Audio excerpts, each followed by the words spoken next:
ഈ പ്രതിപക്ഷ നേതാവായിരുന്നപ്പോൾ നേരത്തെ പറഞ്ഞ പോലെ രമേശ് ചെന്നിത്തല ഒരുപാട് ആരോപണങ്ങൾ രമേശ് ചെന്നിത്തലയ്ക്ക് കൊണ്ടുവരാൻ കഴിഞ്ഞു. അതായത് അന്ന് പിണറായിക്കെതിരെ. പക്ഷേ എനിക്ക് തോന്നുന്ന ആ ഒരു കൊറോണ എന്നുള്ളത് പിണറായിയെ രക്ഷിച്ചു എന്നുള്ളതാണ് തോന്നുന്നത്. അന്ന് കുറച്ച് നല്ല രീതിയിൽ കൊണ്ടുവരാൻ അന്ന് രമേശ് ചെന്നിത്തലയ്ക്ക് കഴിഞ്ഞിരുന്നു.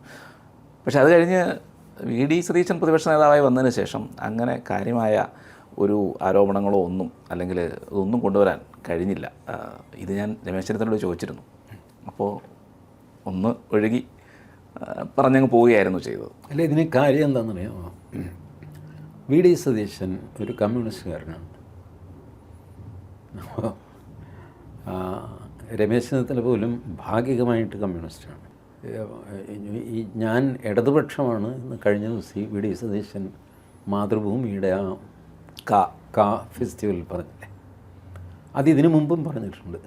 ഇങ്ങനെ പ്രതിപക്ഷ നേതാവായപ്പോൾ സമകാലിക മലയാളം വാരികയ്ക്ക് അഭിമുഖം കൊടുത്തു. അതിൻ്റെ തലക്കെട്ട് അദ്ദേഹം പറഞ്ഞ കാര്യം തന്നെ അവർ തലക്കെട്ടായിട്ട് കൊടുത്തിരുന്നു, ഞങ്ങളാണ് യഥാർത്ഥ ഇടതുപക്ഷം. അപ്പോൾ കമ്മ്യൂണിസം ഉള്ളിൽ നിറഞ്ഞിരിക്കുന്ന കോൺഗ്രസ്സുകാർ ധാരാളമുണ്ട്. V D Satheesan, V T Balram കമ്മ്യൂണിസ്റ്റുകാരനാണ്. കോൺഗ്രസ്സിൽ പ്രവർത്തിക്കുന്നേ ഉള്ളൂ, ആൾ കമ്മ്യൂണിസ്റ്റാണ്. അതേസമയം തിരുവഞ്ചൂർ രാധാകൃഷ്ണനെ നോക്ക്, കോൺഗ്രസ്സുകാരനാണ്. എ കെ ആൻ്റണി കോൺഗ്രസ്സുകാരനാണ്. ഞാൻ കോൺഗ്രസ് അനുഭാവിയോ സപ്പോർട്ടറോ ഒന്നുമല്ല, വാര്യത്തിനറിയാമല്ല. പക്ഷേ ഞാൻ വിലയിരുത്തുമ്പോൾ എനിക്കറിയാം ഇയാൾ റിയൽ കോൺഗ്രസ്സാണ്. A K Antony കോൺഗ്രസ്സാണ്.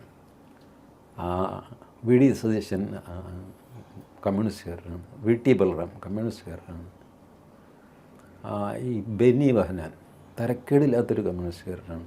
അതേസമയം ഇവിടെ പത്തനംതിട്ട ഇപ്പോൾ വിവാദം ഉണ്ടാക്കിയ ആളാണ്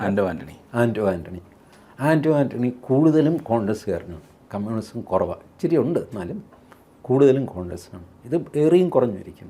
ശുദ്ധ കോൺഗ്രസ് എന്ന് പറയാൻ ഞാൻ നോക്കിയിട്ട് തിരുവഞ്ചൂർ രാധാകൃഷ്ണനെയും എ കെ ആൻ്റണിയും കാണുന്നുള്ളൂ.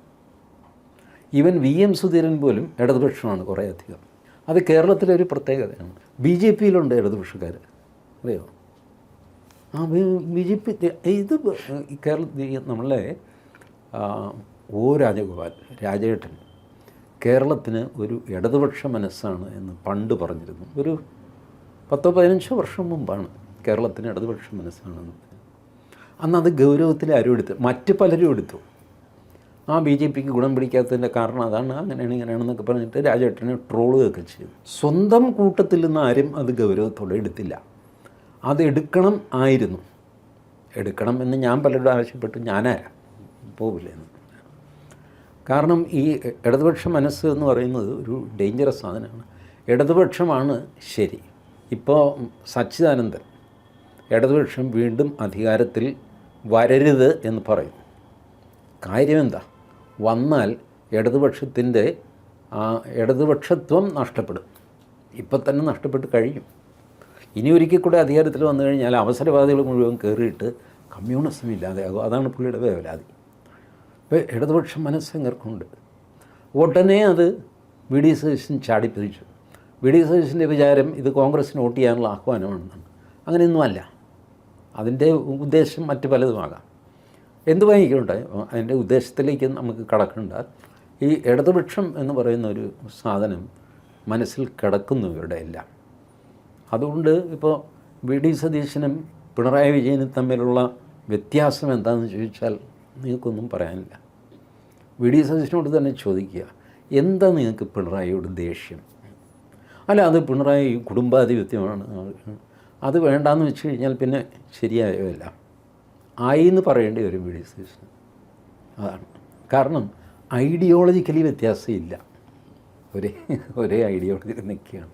അത് ഓർക്കാതെ വി ഡി സതീശൻ ഇടയ്ക്കിടയ്ക്ക് പറയുന്നു ഞാൻ ഇടതുപക്ഷമാണ്. ഈ ഏടാകൂടങ്ങളൊക്കെ കിടക്കുമ്പോൾ പോലും ഇപ്പോൾ ഒരുപക്ഷെ ഈ രമേശ് ചെന്നിത്തലയെ ബ്ലോക്ക് ചെയ്യാനോ അല്ലെങ്കിൽ സുകുമാരൻ നായരിൽ നിന്ന് തട്ട് കിട്ടിയതിൻ്റെ ക്ഷീണം തീർക്കാനോ ഒക്കെ ആയിട്ട് മനോരമ ദയാപൂർവം കൊടുത്ത ഒരു സാധനമായിരിക്കാം ഇത്, ഈ പുരസ്കാരം.